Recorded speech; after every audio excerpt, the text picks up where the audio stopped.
Hi friend, welcome back to my channel. আবার চলে আসলাম তোমাদের মাঝে নতুন একটা ভিডিও নিয়ে। আমি পিঙ্কি, আমার চ্যানেলের নাম হচ্ছে পিঙ্কি ব্লগার। যারা আমার ফেসবুক পেজ দিয়ে দেখছো তো আরও হৃদয়। তো চলো আজকে ভিডিওটা এখান থেকে শুরু করছি। ভিডিওটা পুরোটা দেখবে, স্কিপ করবে না। ভালো লাগলে অবশ্যই লাইক কমেন্ট শেয়ার একটা সাবস্ক্রাইব করে দিয়ে। তো চলো, বিকেলবেলা আমি আর তোমাদের দাদাভাই না চলে গেছিলাম গঙ্গার ঘাটে। হ্যাঁ, ছেলেকে নিয়ে যায়নি, ছেলে না ঘুমাচ্ছিল। তো যাই হোক, গঙ্গার ঘাট বলতে এটা হালিশির মানে রামপ্রসাদ ভিটে। তো এখানে গঙ্গার জল আনতে গেছিলাম বিকেলবেলা গেছিলাম, কারণ সকালবেলা হয়ে ওঠেনি আর কি, কাজের চাপে। তো যাই হোক, বিকেলবেলা আমরা গঙ্গার ঘাটে গঙ্গার জল নিয়ে তারপর চলে গেছিলাম। ওর পাশেই ছিল একটা সহজ ক্যাফ বলে একটা রেস্টুরেন্ট, নতুন ওপেন হয়েছে। তো একদিনও যাওয়া হয়নি। তো তোমাদের দাদাভাই বললো চলো কেন ঘুরেই আসি, একটু কফি খাওয়া যাক। সন্ধ্যার বেলা গেছিলাম, সন্ধ্যা বলতে প্রায় তাও 8:30। তো বেরিয়েছিলাম এই 8টার সময়, পৌঁছে 8:30 গঙ্গার জল নিয়ে ওখানে যেতে যেতে 8:30। তো যাই হোক, ওখানে পৌঁছে তো দারুণ লাগলো। ওখানে সাজানো গোছানো সব কিছুই জাস্ট গ্রেড লাগলো। মানে সব কিছু না বাঁশ দিয়ে তৈরি, দেখেও না জাস্ট ভালো লাগলো।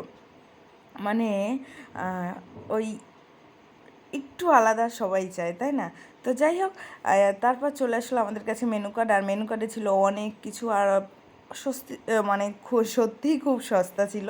তো যাই হোক, এই কফি আমরা একটা কফি নিয়েছিলাম। আর কফিটা আমি খুবই ভালো খাই, কারণ আমি চা খাই না। অনেকে বলে কেন খাস না মেয়ে বলে, যাই হোক। আর সেরকম কোনো ব্যাপার না, আমি কফি খেতে ভালোবাসি। আর তোমাদের দাদাভাই খাচ্ছিল এদিকে মোমো, আর মোমো কিন্তু আমারও খুব প্রিয়। তো মোমো আর কফি দুটোই আমি খেয়েছিলাম। তো তারপরে যাই হোক, আমরা এখান থেকে বেরিয়ে একটু চলে গেছিলাম ফটোশ্যুটের জন্য। আর দেখো, মানে সাজিয়ে দিয়েছে না, দেখলেই জাস্ট ভালো লাগে, তাই না? আর তারপরে এখানে ছিল বেতের কয়েকটা চেয়ার।